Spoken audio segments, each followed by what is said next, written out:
Hey everyone! I've got some updates on episodes that we've added to our recording schedule, including one that we're doing on cultural panics with culture study fave Sarah Marshall. She's the host of the amazing podcast You're Wrong About. So you can absolutely ask about specific cultural panics, but you can also get into the origins and motivations of them all. We're also working on an episode that our guests have suggested we call Big Korean Energy. Maybe you're noticing Korean skincare everywhere, or your kids are obsessed with K-pop demon hunters, or your Trader Joe's is always sold out of frozen kimbap. What questions do you have about the popularity at all? This is for people who are Korean Americans, people who are not Korean Americans, people who are Korean Koreans, anyone and everyone. And just to rattle off a few more, I'm just going to read the list on our scheduling doc. Adult hobbies, Love is Blind, dating culture, criminal profiling, eldest daughter discourse, sociology of names, weird English words, and all things audiobook. And maybe Charming Potato, aka Channing Tatum, if we can get someone to co-host. We've tried Roxane Gay. We've received no response. If you have a hookup with Roxane Gay, please get her to come on the pod. And if you didn't know, we keep a running list of what we're working on in the show notes, so you can always check there. Submit your questions for any of these subjects or for the Ask Ann Anything at culturestudypod.substack.com. All right. Thanks, everyone, and enjoy today's show. Daniel, can you describe in detail the art for the podcast, like the cover image that shows up when people look up the podcast? So I've been spending a lot of time in some dank corners of the internet.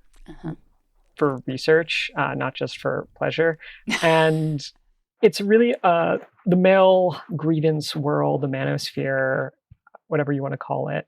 It's really a culture that exists online and that communicates through memes.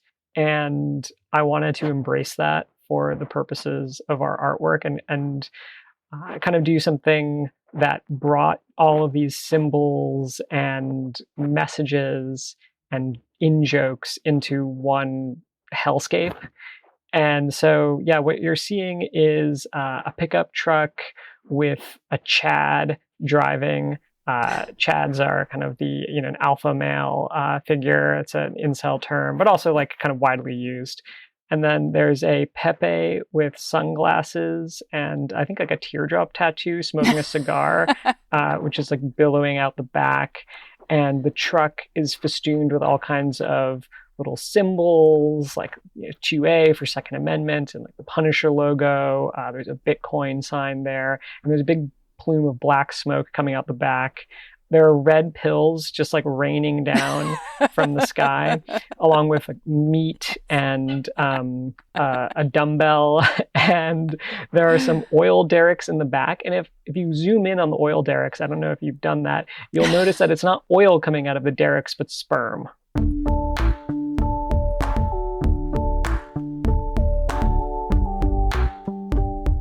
Hi, everyone. This is the Culture Study Podcast, and I'm Anne Helen Peterson. And I'm Daniel Penny. I'm a journalist and host of the podcast Non-Toxic and co-host of the podcast Carbon Bros. How did you get interested in this intersection of climate denial and male grievance culture? Because it's something that you've been thinking about for several years, I know. Yes. It was kind of a personal journey, I guess. When I started my career as more of like a cultural critic, I was writing about the far right and the alt-right online. I'd done kind of a big essay on Milo Yiannopoulos back when he was relevant. And then I sort of walked away from it a bit. I was writing more about art and I was writing about fashion, oddly enough. And I became more interested in sustainability as I came to understand the degree of waste that the fashion industry was responsible for.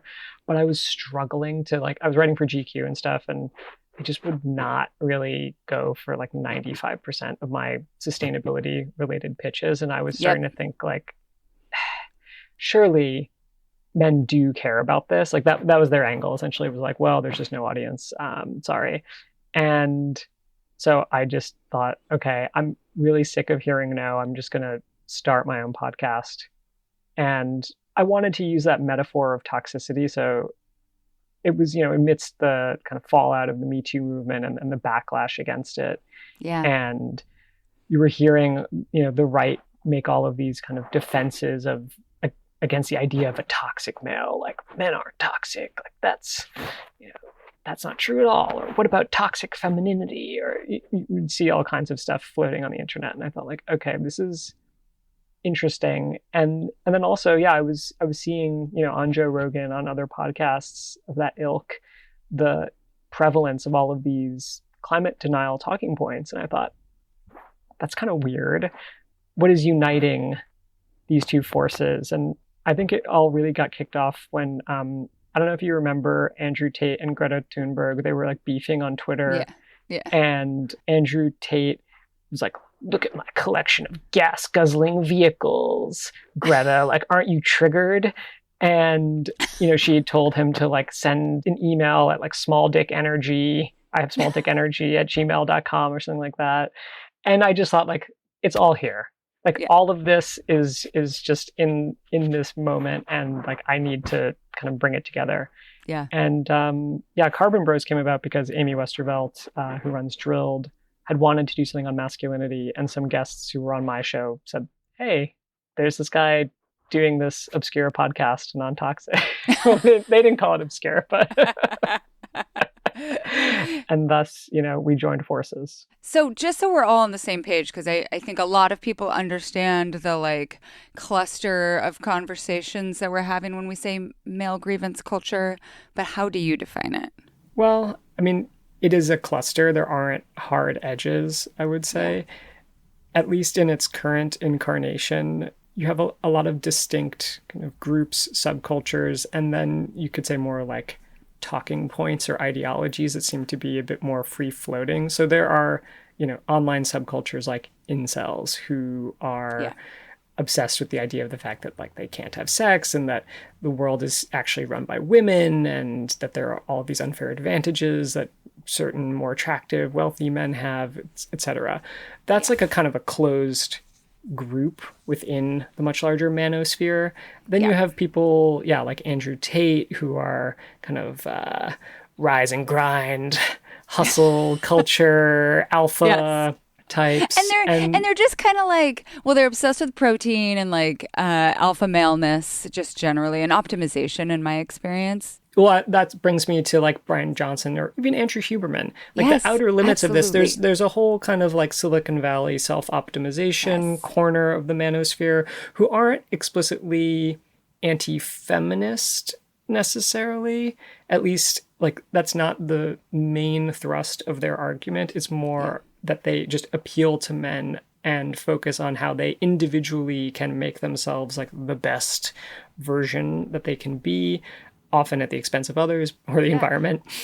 And I would say like my feel is that there's an implicit or explicit understanding that like we've gone too far in policing what we're allowed to say and think and how we're allowed to be, kind of thing. That is, I think, the biggest force in all of this is sort of the male comedians who didn't really have a particular set of politics going into like Me Too and COVID. They were, someone like Joe Rogan is very heterogeneous, like what it is that he actually believes. He sort of just like repeats whatever the person next to him says for the duration of the episode. And then he could have a guest who has a complete opposite view and he'll be like, oh yeah, that's a good point.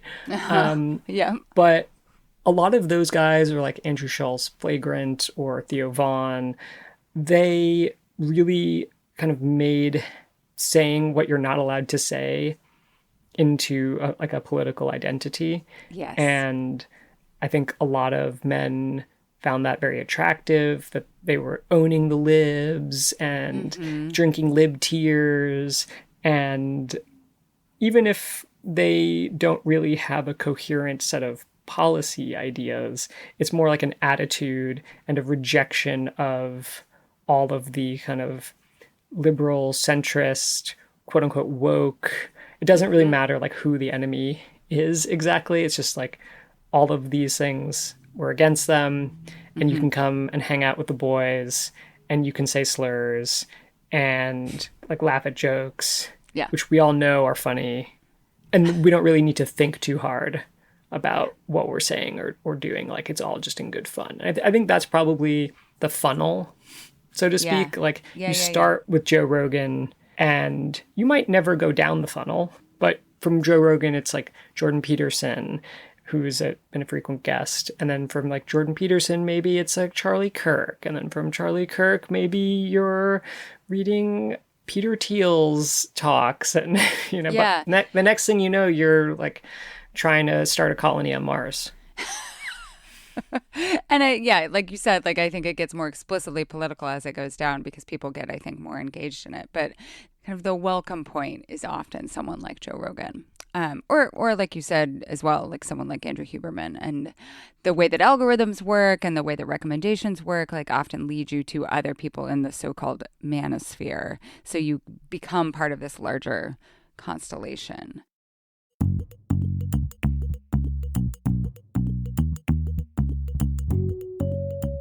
Today's episode is brought to you by Lola. Melody, is it cold there yet? No, it's 80 degrees today. No, it's not. Yeah, it is. Really? I'm literally sweating right now while we're talking. Yeah. Oh my gosh, I'm wearing like a vest and a long sleeve shirt. Yeah, I'm mad at you. It was 45 degrees when I woke up this morning, but you know what? I was so warm and toasty. I sleep with the window open because I love to be super cold and then super cozy under my blankets, specifically my Lola blanket, which I fight with my dogs over every single night, every single day. It is the MVP of this household. Polly has started to claim it as her own. Yeah, they really know. The dogs know. Like, it's just next level. If you want Polly to snuggle with you, you have to be the one with the Lola blanket. Yeah. Let's say something. And, like, compared to other blankets that I've had other, like, soft, fuzzy blankets because I am a connoisseur of soft, fuzzy blankets. And they kind of, like, after you wash them the first time, they don't feel the same. They don't smell the same. It's just not as good. And I have washed my Lola because my dogs sleep on it all the time. And it feels exactly the same, which I love. So again, it's machine washable. It's double hemmed, so it's not going to fall apart. It stays exactly the same as the day that you bought it. No pelling, no shedding, even after repeated washes. There's a reason that it's called the world's #1 blanket. It is a level up from any other cozy blanket that we have ever owned. And for a limited time, our listeners are getting a huge 35% off their entire order at lolablankets.com by using code CULTURE at checkout. Just head to lolablankets.com and use code CULTURE for 35% off. After you purchase, they will ask you where you heard about it. Please support our show and tell them that we sent you. Wrap yourself in luxury with Lola Blankets. Today's episode is brought to you by Blueland. So at the end of this episode, we're actually doing a special Ask Ann Anything all about cleaning. And one of the things that Melody and I talk about is like making systems that work for you, that serve your purposes. And you know what serves my purpose, Melody? Being able to take a little tablet, putting it into the toilet, and then walking away for, I don't know, several hours. And then coming back doing just like a brief little scrub and being done and not having to deal with like this blue liquid is getting all over the place, like I just love the ease of a tablet using it. And that's what Blueland uses for their toilet cleaning. I love it. Or if you're like, if I drip this gel on my foot, is it going to eat my skin away? Like, no worries about that with a Blueland toilet tablet. If I spray this cleaner in my bathroom, do I need to open every single window in the house? Again, not something you have to worry about with Blueland. That's why we like using it in our house. Their products meet the highest standard of clean. They're effective yet gentle on my family, which includes my dogs, and the planet. Blueland was also recently named an EPA Safer Choice Partner of the Year. From cleaning sprays and toilet bowl cleaner to dishwasher and laundry detergent tablets, Blueland's formulas are 100% microplastic free, made with certified clean ingredients free from chlorine, bleach, and harsh chemicals that are safe to use around my family, my plants, my septic system. I love not having to choose between the safe option and what actually gets my house clean. Blueland products are independently tested to perform alongside major brands and are free from dyes, bleach, and harsh chemicals. Blueland is trusted in over 1 million homes, including mine. Right now, Blueland has a special offer for listeners. You can get 15% off your first order by going to blueland.com/culture. You won't want to miss this. blueland.com/culture for 15% off. That's blueland.com/culture to get 15% off.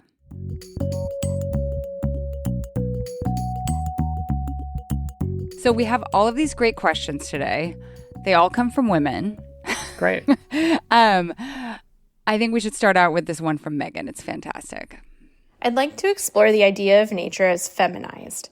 I'm an avid outdoors person and recreationist, and often find myself in male-dominated groups that are obsessed with conquering a climb, grinding out a backpacking trip, or otherwise checking off a gnarly to-do list.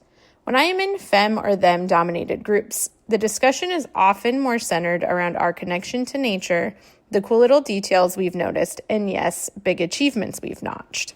These differences extend to discussions of the changing climate and the climate crisis.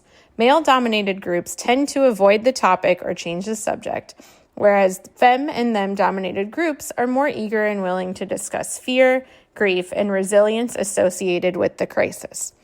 I can't help but think one is an extension of the other. If nature is feminized and thus conquerable to a subset of men, then why should they care about the climate crisis? Is this a matter of hypermasculine individualism, broader misogyny around nature as a feminine entity, or something else entirely? I love our listeners. Fantastic question. What is your first reaction to this? Sure. I mean, I will say spending time outdoors is not inherently gendered, right? No. But there is certainly a heroic masculine ideal around the idea of like conquering the frontier or kind of showing your strength and toughness through the achievement of some kind of major climb or expedition or whatever. And I mean, that's certainly been a dominant theme in American culture since the 19th century. And it continues to fuel our collective imagination around the idea of the outdoors. It's why like thousands of people line up to climb Everest because most of whom are men, because they want to. Well, yeah, right. Like the tallest mountain, right? Or like the most arduous climb. Like they want to do those things that are a display of mastery. Yeah. I don't think that it's inherently a bad thing to want to mark those achievements. But I do think that what your listener pointed out, the obsession with the achievement over all else, that like, you know, it's not the destination, it's the journey, like that. Because I'm getting that kind of vibe that she's saying, and I think it's true. Like, I think also from the point of view of the climate crisis, I mean, people who care about the outdoors do tend to, well, some of them believe in the importance of the climate crisis. I don't want to, at least the people who are recreating in the way that she's describing, who are doing the kind of like lib-coded outdoor activities like hiking and climbing. See, this is so interesting to me. Like I used to live in Montana, and the biggest advocates for the outdoors, broadly speaking, are not necessarily what we would call conservationists. Like they are people who are advocates for public lands. So they like that is their entry point, is I want to use the land as a public land owner, right? Like backcountry hunters and anglers, the back of their shirts say public land owner. And they use it to recreate. And that means so many things. That can mean hunting, of course, but also going on snowmobiles or four-wheeling, like all of these different things. And part of their selling point and why they are like such a, I think, bipartisan coalition in a lot of ways is because they're like, being a public land owner means being able to do what you want on public lands. And interestingly, there was a very much like nonpartisan push to strip the recent in the Big Beautiful Bill. There was a provision that was going to sell off a bunch of public lands. And I was following a lot of conservative influencers and manosphere types who actually came out against it. And were saying like politics doesn't matter, like this isn't a good idea, like call your representative, call your senator. And it did get stripped from the final legislation. So I found that to be heartening and an indication that like there are ways in which environmental politics can cross partisan divides and like gender identity and like all of this stuff. Like there is some common ground to build on. What your listener said about like the acknowledgement of the feelings around climate and her male companion's apparent refusal to talk about that. Yeah, I mean, I think that gets at one of the central problems that we discuss in Carbon Bros is kind of what you do with that anxiety and fear and the way it gets channeled into a denial or even like a death drive rather than into kind of solidarity or work towards a better future. Can you say more about that? Because I would love to, like, I don't know, kind of just process that a little bit more. That idea that, like, you don't want to sit with the grief. It's, like, feminized to, like, deal with your feelings in that way. Yeah. There's a fair amount of evidence about, like, how men and women are socialized to express their feelings, and that the social pressure to not express becomes a kind of, like, internal incapacity to even like acknowledge or feel those feelings. Like the less you're allowed to like show an emotion, the more it even becomes difficult to like process and understand what that emotion is that's going on inside of you. And that then like the only acceptable like emotion becomes anger, and which is then expressed through violence, and it's this kind of like inchoate animal force that has been ignored or suppressed, or and often through things like mass shooting events or people driving their cars through protesters, or these kinds of like eruptions of rage. Is it sometimes like also the tendency to glom onto conspiracy theories too? Because like I think about when you watch like a massive forest fire ripping through like a place that is very special to you, you can either talk about like, okay, well, this is the result of like pretty complicated history of like how we have and haven't chosen to manage those forests and all sorts of things, right? It's and like building not as too close to the forests. All sorts of things, right? Yeah. Or you can be like, this is a conspiracy. Like this is like these are the people Antifa. who are setting these fires. Yeah, totally. Yeah, or it's DEI forest firefighters. Or I mean, and it's laughable to us, or Jewish space lasers. But it is in a way like more these conspiracies, like they don't just exist on the internet. What you're talking about. I think Oregon actually, in 2021 when they were experiencing pretty severe wildfires, there were a number of like roving bands of militias that were out there searching for the supposed Antifa arsonists who had started these fires, and they had set up checkpoints, and they were, trying to find this kind of paranoia and an inability to recognize like what the big real problem is can be channeled into really violent and scary outcomes. So I think you're right. It actually kind of, I think you've teed up the second question too really nicely. This one comes from Monica. I read about Naomi Klein's account of those who believe climate change is, quote, a plot to steal American freedom, end quote, and who would rather go down a give me liberty or give me death path, where liberty is unfettered fossil fuel extraction and use, and death is, well, death of the individual and the ecosystem and so on due to climate change. And I wonder where the root is. American car culture? Manifest destiny? The shameful legacy of human enslavement and racialization of colonial societies on this continent to divide people by race and destroy class solidarity? How did we get to a place where some folks interpret scientific data as a plot to constrain their individual lives without any shared benefit? See also COVID vaccine resistance and denialism. It is like, it's just so real. Like when you spell it out like that, you're like, yeah, that's all part of it. Yeah. I mean, I think we need to sort of put a few of those big ideas in parentheses. Yes. I will maybe address the beginning and end of the question in this one, and I think we'll end up touching on some of those other themes subsequently.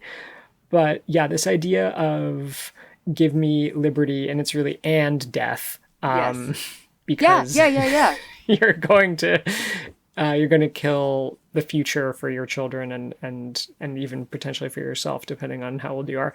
I think that the kind of death drive that animates the far right and the kind of denial of the climate crisis is perplexing to people who don't want to see the end of the world. But there is a very strong apocalyptic strain and a very strong kind of like perverse sovereignty or obsession with the individual that animates the climate denial. It's essentially like, it's not just a denial of science, which I think many ages, many times there have been groups of people who reject scientific evidence because they find that it's creepy or icky or contradicts deeply held values or fundamental, like challenging a fundamental thing that you believe about the way things work. Like it's, I think if you have not grown up or been socialized in a world where you're used to like incorporating new information, new and challenging information, and like not having that threaten your entire sense of self, like it's hard sometimes to take ourselves out of that and to feel like, oh, well, this would be really scary. It's interesting because climate science wasn't always so politicized and it wasn't always so caught up in identity. This is something we talk about in the show, and I've talked about it in Non-Toxic as well, that if you go back to like the 80s and early 90s, when there was this real growing consensus in the US and globally that governments needed to intervene and do something about the climate crisis, as they had done with the hole in the ozone layer. And most Americans felt this was a problem and thought that we needed to do something about it. And there wasn't, there was some ideological divide. Conservatives and Republicans were less likely to believe that the government needed to take action because of commitments to small government and, anti-environmentalism and whatever else. But it wasn't like a major faction, and it wasn't an article of faith to be a Republican. You had to deny climate. That wasn't a thing yet. And the fossil fuel industry did a really good job of making it an article of faith on the Republican side in a way that's very depressing, right? We could have averted so much of this catastrophe.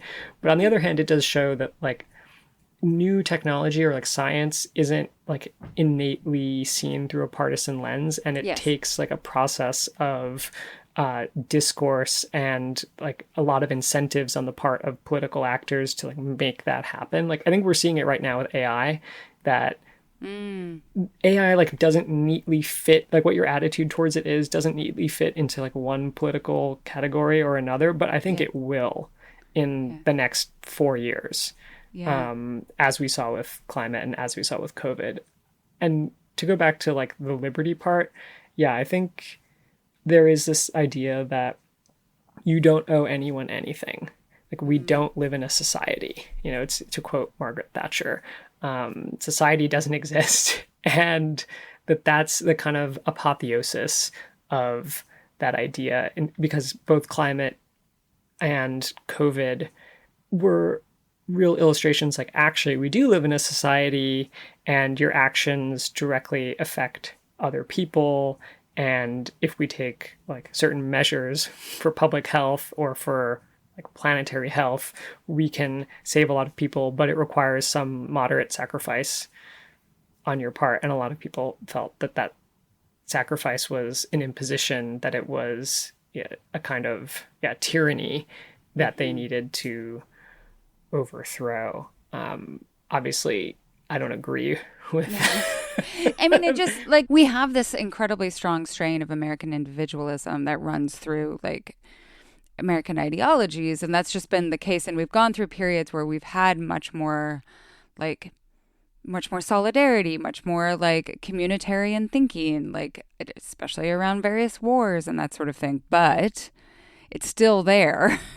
And that idea, part of me thinks too, like as we confront increasing globalization, like there's this feeling almost of impotence. Like, well, it not only doesn't matter what I do, but like whatever our nation decides to do, like it doesn't matter if the other nations aren't doing it. Like I've heard that actually a lot, and a lot from men. They're like, yes, well, China, like, why does it matter what we do if we can't control China? So might as well do whatever we want in order to beat China or whatever, right? Yeah, which of course is like totally blinkered even on its own terms, because China is now like leading the global economy in all of their kind of sustainability solutions. They're the largest electric car makers. They're crushing Tesla. They make all the solar panels. They like own battery technology. So the future of the green economy is like owned by China essentially, because we abdicated that. And this idea that we're going to like drill our way out of that situation is completely absurd. Like the whole world is moving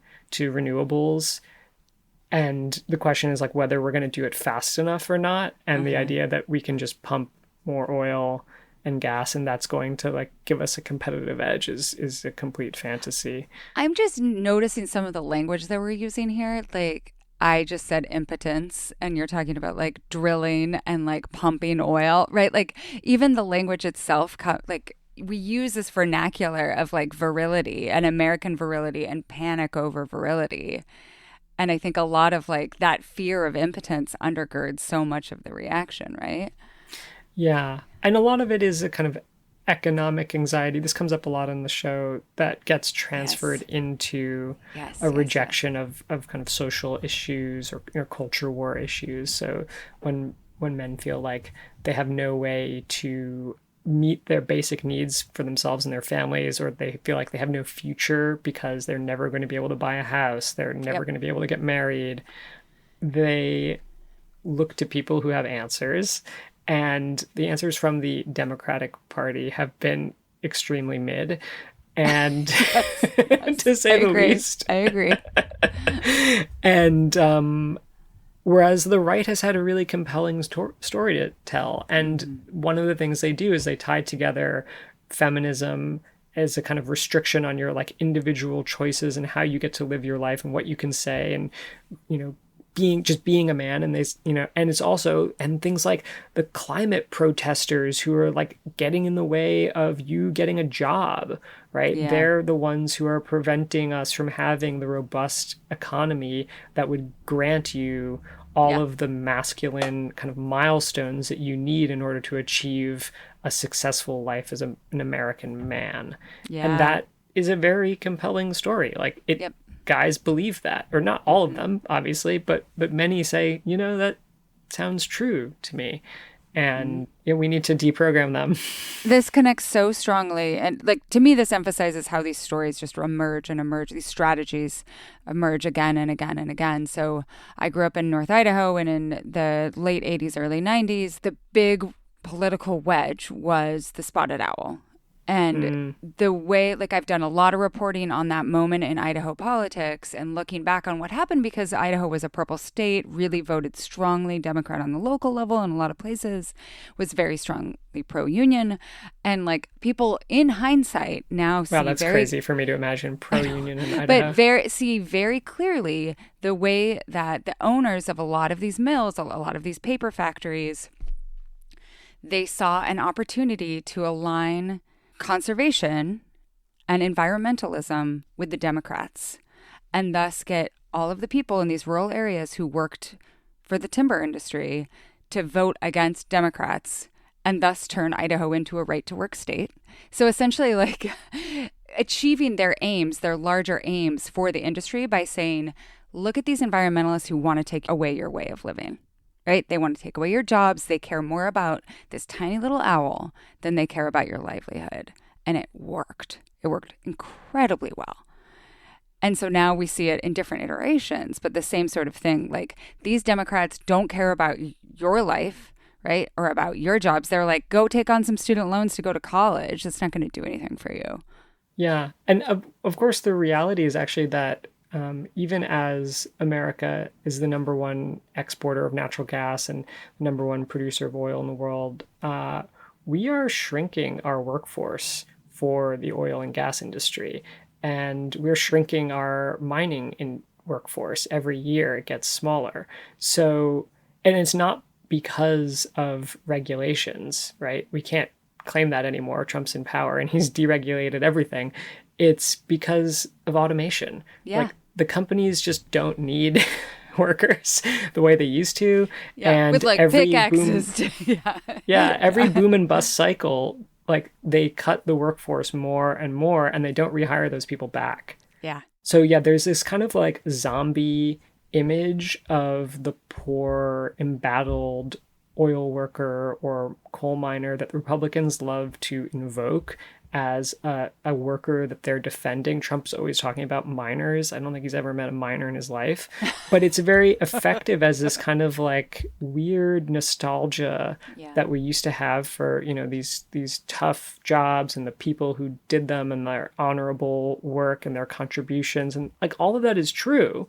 Like it is a really hard job to be, like, I can't imagine being a coal miner, but there aren't really that many of them because we don't actually burn much coal anymore. Yep. And it doesn't have to do with Democrats, and it certainly has nothing to do with feminism, but somehow like that's the web they've woven. And yeah, I think if we can say like it's not the like climate protesters, it's not feminists who are taking away your jobs or telling you how to live, like it's your boss who's taking away your job. Exactly. It's the Republicans who are taking away your job because they're just automating everything and they're happy to build a data center, and that's gonna, you know, make you redundant, and they don't care what happens to you. There's not going to be a social welfare net. There's not going to be anything. And they don't want to pay for like reskilling programs and that sort of thing necessarily. I think some red states are doing this in different ways or have done this. But it won't happen on a federal level.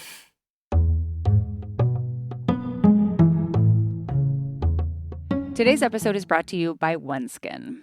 So sometimes I wake up in the morning and I'm like, why are these imprints underneath my eyes? I need something to make like the under my eyes look like I am an alive person as opposed to a not alive person. And I've really found that putting the OneSkin under eye, like the eye cream on my face, it's like it like wakes up the skin. This is not possible, but it is possible. This is what happens when I put stuff on my skin. So I use the OneSkin moisturizer and I use the under eye cream. There's always like a little bit left on my hands. And so then I rub it in my hands like lotion, and I'm like, it's so nice. It like has made my hands feel a lot nicer, especially since they're getting really ravaged right now from a lot of outdoor gardening stuff. So recommend for all of the above. There are so many lotions and potions that people can choose to put on their faces. And I really like OneSkin as like a go-to product, both for people who, you know a lot about different serums, have tried a lot of serums, but also people who are trying to get into the world just in general. It's a very basic system, and it's a science-first approach to skin aging, delivering hydration, and powerful longevity benefits in every product. It's also certified safe for sensitive skin. I have sensitive skin, and it has not irritated at all. And their products are free from over 1,500 harsh or irritating ingredients. They're also dermatologist tested and have been awarded the National Eczema Association Seal of Acceptance by the NEA. And all of OneSkin's products are designed to layer seamlessly or replace multiple steps in your routine, making skincare easier and smarter and more straightforward at every age. Born from over 10 years of longevity research, OneSkin's OS1 peptide is proven to target the cells that cause the visible signs of aging, helping to unlock your healthiest skin and hair now and as you age. For a limited time, try OneSkin with 15% off using code CULTURE at oneskin.co. That's 15% off oneskin.co with code CULTURE. After you purchase, they'll ask you where you heard about them. Please support our show and tell them that we sent you. Today's episode is brought to you by Article. Here's the thing. We always talk about Article's furniture, but they have really great throw pillows. And I am a bit of a throw pillow connoisseur, which is like such a weird thing to say that my past self would be like, screw you, you're so weird. Like the other thing that I really like about some of the Article chairs that I have like big sitting chairs, is you can take off the fabric and put it in the washing machine. What? Yeah. So for the cushions, like the seat cushion and the back cushion, you can take it off and wash it. So That's the other day incredible. when I was eating chocolate chips in that chair and one accidentally slipped down and then I sat on it. Mm-hmm. I was able to take it off and put it in the washing machine. And now it looks like really bright and great. I love it. So Amazing. it's like new life to a 6-year-old chair. I love. Incredible. What technology? Article makes it effortless to create a stylish, long-lasting home. See? Long-lasting at an unbeatable price. They have a curated range of mid-century modern, coastal, and Scandi-inspired pieces that not only shine on their own, but also pair seamlessly with nearly any other Article product. And there's fast, affordable shipping and assembly across the U.S. and Canada, with options for professional assembly if you would like to not do that yourself. And if you have a question or need help with your design choices, Article's customer care team is available 7 days a week. I know this because I have used it several times, offering knowledgeable support and even free interior design services. And with Article's 30-day satisfaction guarantee, you can shop with confidence, knowing that if you're not completely in love with your new furniture, you can easily return it. This peace of mind ensures you can invest in your home without hesitation. If you're in the market for a beautiful new sofa, dining table, or bed, or lumbar pillow, head over to article.com. Thank you, Article, for sponsoring this episode.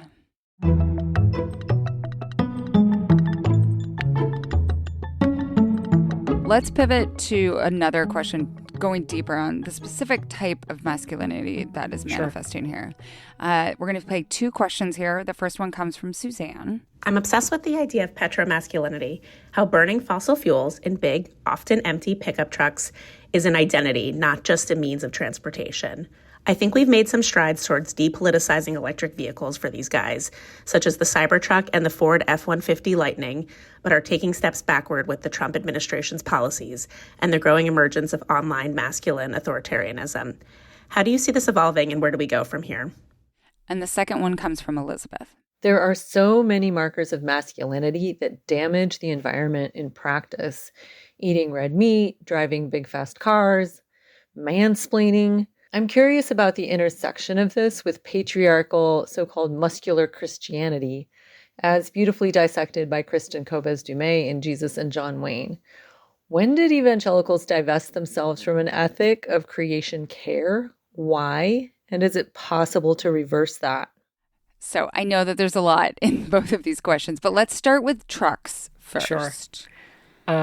Actually, in Non-Toxic, we did an episode about an ad for an electric truck. It was in the Super Bowl, maybe like 3 years ago. Yes. Or 2 years ago. I can't remember. Which was all about premature electrification. Yes. And the anxiety that drivers had that, you know, they wouldn't have the range or the power that they wanted. And there were all of these guys, and it was filmed like a pharmaceutical commercial for Viagra, and it was funny, but also it was like, I think you're actually like reinforcing the message that you're trying to counter. And I think sure, it's always good to move away from gas to a renewable. Like that is better. But I think as like from a strategy or like from a sustainability point of view, like making more giant electric trucks is not the answer. And that it's incredibly wasteful and stupid use of resources that doesn't actually like meet our demands, right? So it's still kind of keeping this idea of like you're, you know, the sovereign individual, you're the king in your castle, and sure, like the castle is electric, but it's still like this death tank that is like meant to, you know, plow through bulletproof glass, like all the stuff around the Cybertruck, most of which ended up being not true, but it was still playing into like those same themes and ideals. You know, they even sell like electric truck nuts. You can buy these that just look like kind of like bolts, essentially, that like you haven't really escaped the trap of toxic masculinity just by swapping the gas car or the diesel truck for an electric one. I live in Washington State, where like on the western side of the state, where there are tons of Rivians. And I think that what the Rivian does is really interesting because it allows guys who have been, according to like the parlance of this world, guys who are otherwise pretty cocked, to have a truck. They're like, I have a truck now. It's a Rivian truck. So I don't have to feel bad. And like maybe my wife's on board or whatever. I do have a truck and I love my truck. And like I oftentimes resist the sweeping generalizations, not from you, but like from other people that are like, no one needs a truck. And I'm like, I live on an island. We have no yard waste disposal. I do need a truck for many other things too. And there are other people who do, like when you are working on a farm, you need a truck. Like there are just things that you need a truck for. And sometimes you even need a dually. Like you need that horsepower. There are people, many Sure. people who do not need trucks though. And I think that a lot of this anxiety is like, I have been cucked by living in the suburbs. So how do I display my virility and my masculinity? And it is through a truck or yeah. And it's interesting. I mean, the specific status symbol has changed over time. At first, it was a sports car. Yes. Then it was an SUV. Now it's a truck. So yeah, we've gone from something that was like kind of stylish and beautiful and just kind of pointless, right? Which is like, that's a sports car. But then, and to now it's something like, that is like all about like the myth of utility, but actually like is never used for its intended purpose. And I think if you actually look at the size of trucks and how they've changed over the years, like I think the F-150 has gotten like twice as heavy since the 70s. Yes. So, I mean, surely farmers in the 1970s like needed the same amount of storage and horsepower and all the rest. And they seemed to do just fine with the Ford that they had back then. So this idea that like trucks need to like keep getting bigger, and I think that it's just that doesn't hold water. You need an open back end of your vehicle, whatever that looks like. And I think what we see now is like all of these mid-sized trucks, so like a Ford Ranger, a Toyota Tacoma, their beds have actually gotten significantly smaller to make room for the second seat. To make room for the spacious second seat, because what this actually is like the replacement for your sedan, or like, you know what I mean? And then it just happens to have this like open air thing on the back so that you can say that you're driving a truck. Whereas like when you needed a truck before, like its job was truck. Its job was not like family vehicle. Yeah. It's so interesting. I could talk about it for so long. For me, I wanted a truck that I'm going to drive into the ground, and this is going to be my last gas vehicle ever. I found it intriguing, this new electric truck company that got started called, I think, Slate, based in California. And the whole idea is it's like a blank slate and they're super cheap. And you just kind of modify it as you want, but it's electric and it's meant to look kind of like, like an old Jeep Wrangler or like Defender, in that it's like very bare bones. There's not even like a stereo in there. And you just like stick your own speaker, like you roll the window up manually. I find that kind of intriguing, like as an alternative to like the souped up, like insane Cybertruck concept. The other thing that the kind of dissonance for me with a truck is that it isn't very optimized. A truck is not an optimized vehicle. And so it runs counter to all of this other discourse about like, how can you optimize your life and your body and all of these other things at the cost of others, at the cost of so many different things. But like that, I guess I'm just trying to underline how none of this, like, it's ideologies don't make coherent. sense. Yeah. It's not about creating like a perfect system where each thing logically snaps into place. It's about like doing what makes people feel good in the moment and like reassures them and like gives having them, a truck. It gives them a story to tell about their lives and like who they are. It doesn't have to really add up, because most people have like the memory of goldfish and like the same level of like interest and self-reflection. And so I think you can, like, the right doesn't have a problem telling you a lot of different lies and things that like contradict one another and kind of just throwing it all at the wall and seeing what sticks. Like the left is obsessed with like, well, got to make sure like you pass this purity test, and then like we got to see how like these two things line up, and if they're not sufficiently intersectional, then well, and it's that feeling of constriction that this like embrace of like liberty at all costs is pushing up against, right? Like okay, well, what about white nationalist Christianity? Like, how does that fit into How does that fit this? into the climate denial? I mean, I'm not an expert in like the far right in Christianity. I'll just say that. We did interview Sophie Burke-James, who's a researcher at Vanderbilt, and she really studies this pretty exclusively. In that conversation, I did think it was interesting. The evangelical community, I don't think had, a particular opinion about climate change initially, but as they became like a political force in the 70s and 80s in the backlash to Roe v. Wade, I think the kind of science around abortion, like, and the question of like how you relate to science as a religious person was important in shaping evolution too, right? Yeah, Like, and so if and you- earlier back, sure, we can go to evolution, though I don't think that like the religious right was as like mobilized as a political bloc during like the kind of Scopes era as they would be subsequently. But yeah, I do think this question of like how did evangelicals abandon the natural world in favor of like apocalypse is interesting because well, I mean, they do like apocalypse is necessary for the second coming Exactly. of Christ, so like that makes sense. I do think like the white nationalism, like 'cause you have this like these strains of masculinity that are so vibrant within Christian nationalism, and then a rejection of science.